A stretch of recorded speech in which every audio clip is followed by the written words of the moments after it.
Thanks for coming inside the coach's room. I'm Petey, and let's take a closer look at Game 6 between the Colorado Avalanche and the Dallas Stars as Colorado goes on to win this one 7-4, pushing for a Game 7 in Dallas on Saturday. It's time to take a look at the video and see some of the plays that make the play and what each team needs to do for Game 7. So let's go to the video. Well, this one starts with some lucky bounces. So let's go to the first period. And you can see this play by Makar. Makar, this is what makes him special. He takes a look over his shoulder. He's got a forechecker on him tight, but he makes a really good one-handed play to Taves. Taves beats two forecheckers, and Colorado is headed up the ice. This is what Colorado does well. They use their team speed and get up the ice quick. You can see Landeskog is the late player, joins the rush, and that's how they get numbers going up the ice. Jamie Benn takes a swipe at him at the blue line, misses with his stick. Landeskog goes the other way, and he's able to get this puck up the ice quick. And as he drives the middle lane, we talk about driving the middle lane, pushes the defenseman back, which opens up space. And that's what happens here. Nelson gets room in behind. He's able to make this play to Nichushkin. And we talked about Landeskog driving the net, ties up the defenseman in front. Nichushkin shoots, they score. But it's not that easy. You got to take a look from behind as this play gets a shot from the Nichushkin. It's a really good stick from Lindell. He breaks this play up and doesn't allow this puck to get on net. Unfortunately, it seemed to go against the Dallas Stars all night. This puck goes directly to the skate from Lindell's stick to the skate of Lyubushkin, and this one goes right into the net past Ottinger. And this one is 1-0 Colorado. But the bouncing pucks don't end there. Let's go to see another bouncing puck in the first period. This is one of the problems Dallas Stars have. They're going to have to find a way to take away some of the time and space from the defenseman for the Colorado Avalanche. They leave Makar wide open here. Everybody's collapsed in front of the net, and they leave Makar too wide open. Makar takes the shot. MacKinnon beats the two players to the net, and this is 2-0. But again, we got to look at the lucky bounces. We got to go in behind. Makar shoots this one, goes off the heel of his stick. The puck's rolling. He doesn't get a shot off on this. If he gets a clean shot off this is going right into the crest of Ottinger, and this puck is getting frozen, and we're having a whistle. But it doesn't. It flubs off the edge of his stick, and again, the puck goes directly to a Colorado Avalanche player. MacKinnon's able to tap this one on a flubbed puck from Makar. 2-0. But the bouncing pucks aren't over there. Let's go to the third period, tied 4-4, halfway through the period, and let's look how the Colorado Avalanche benefit again from a bouncing puck as they drive to the net. One of the things this team does well is they drive to the net with the puck, and they drive to the net without the puck. And that's been a key to Colorado's success offensively, is getting to the blue paint without the puck. And that's what creates this play by liking it, driving to the net hard. And this is just an unbelievably unfortunate play for the Dallas Stars. Another bounce as this puck goes off the back of the defender's foot. And then Sam Steele, thinking he's under pressure because he has been all night long. It's been 3 periods of Colorado getting to the blue paint. He feels he's under pressure. Got to get this puck out of the dangerous area. Got to get it off the crease. And he puts it right off Blackwell's shoulder. Unfortunately for Dallas, that's the game-winning goal. Let's talk about the transition and speed in this game. Both teams are unbelievable off transition and using their speed, and it's something that's going to be the difference in Game 7. You can see Colorado's got this tight gap in the neutral zone. That means their defenseman is really tight up against the forward of the Dallas Stars. That's what creates this turnover there and allows Colorado to use their speed to go back the other way. And unfortunately for Dallas, they're going for a line change. And you can't make a line change until you get the puck deep into the offensive zone so you don't give up rush opportunities against. And because of this change and because Colorado is driving the lane, again, they end up with an odd man rush going toward the Dallas net. But something happens to Dallas way too often is they chase the puck. And you can see the two Dallas players chasing the puck carry. But when you do that, you leave players in behind you open. And that's what happens on this play. And we talked about Colorado driving the net off of rush base. Look at what the blue paint looks like in front of Ottinger. 2 Colorado Avalanche, 1 Dallas Star. And that's why the steal play later in the game leads up to this, because they drove the net all night long and had opportunities like this in behind the Dallas Stars defenseman off of the rush. You're going to see it again, how well Colorado used their speed through the blue lines, got the puck up the ice quickly. They trapped players in behind, and then they drove the net And you could see again, Lyubushkin chasing the puck, which allows an opening in behind, win the puck races, get to the blue paint. It was a theme going all night long. It's Colorado's ability to use their speed to get to the net and get to the blue paint and create offensive opportunities in behind Dallas's defense. You can see this again, hard rim. And when you do a hard rim, they beat 3-4 checkers of the Dallas Stars. This puck gets up the ice quickly. You can see the aggressive pinch by the defenseman of the Dallas Stars. That's what creates the odd man rush going back the other way for the Colorado Avalanche. Marty Nate just drives the net and rings one off the post in the second period when this score is tied. And again, you see how quick Colorado gets the puck up the ice. And when they do that, they beat players back to the net. They're on the offensive side of both of the Dallas Stars forwards in the neutral zone. Again, aggressive defenseman pinches on the play. That creates an odd man rush in behind. And again, a great scoring opportunity in the second period for the Colorado Avalanche. But they're not done in the second period. Again, a quick transition play, and they're going back the other way quickly. And again, we talk about a line change when you're defending. Dallas goes for a line change. That allows the Colorado defenseman to be the fourth player in this rush, ultimately going to get the scoring chance because Dallas is on a late change, driving the lane, pulls the defenseman, get a chance in behind again, and Taves gets a really good look because of a poor line change by Dallas. And they continued to use their ability to get up the ice quickly to generate offense. You're going to see this play as Nelson's going up the ice.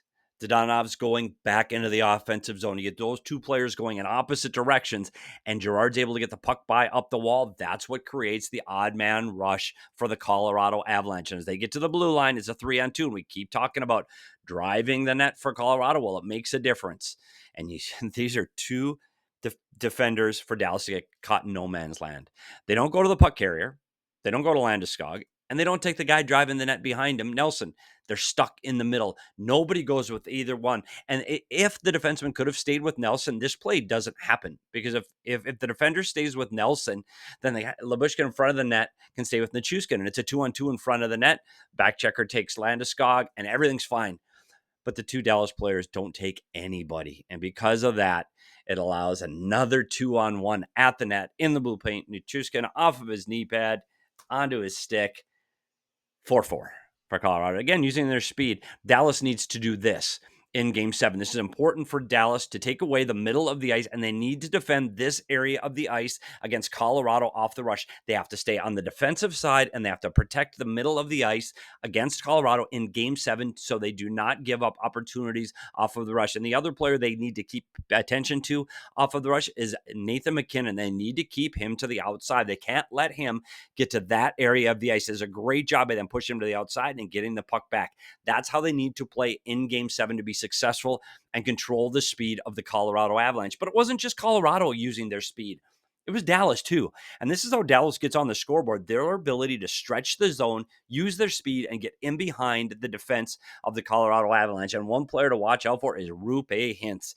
Roope Hintz and his speed got 4 points in the second period, along with Mikko Rantanen tying an NHL playoff record with 4 points in one period. But he makes this stretch pass, and Dallas is able to get in behind the Colorado defenders, and Granlund's able to put this in to tie the game 2-2. And I know it's hard to see, but you can see Makar at the bottom of the screen, and they anticipated the play.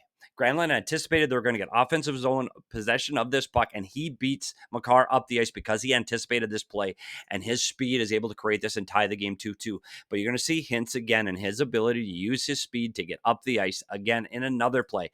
He is behind 3 Colorado Avalanche here. He's behind 3 Avs. He's got to beat all 3 of those Avs up the ice, and he does. Because right now here, the Avalanche get stuck looking at the puck, and they're not picking up the hard driving Hintz. Hintz is able to get through, and by then, and it's just a step behind. Hintz is able to put this one in and tie the game again at 3. One other important matchup to look for in Game 7 is Landeskog versus Rantanen. The return of their captain in Landeskog and the player playing for a new team in Rantanen. And both of them have been very effective in this series. Keep an eye on Landeskog and how hard he works, how good he is at getting pucks back, and how great he is around the blue paint. Can Landeskog make a big difference in Game 7? Because Rantanen did in Game 6.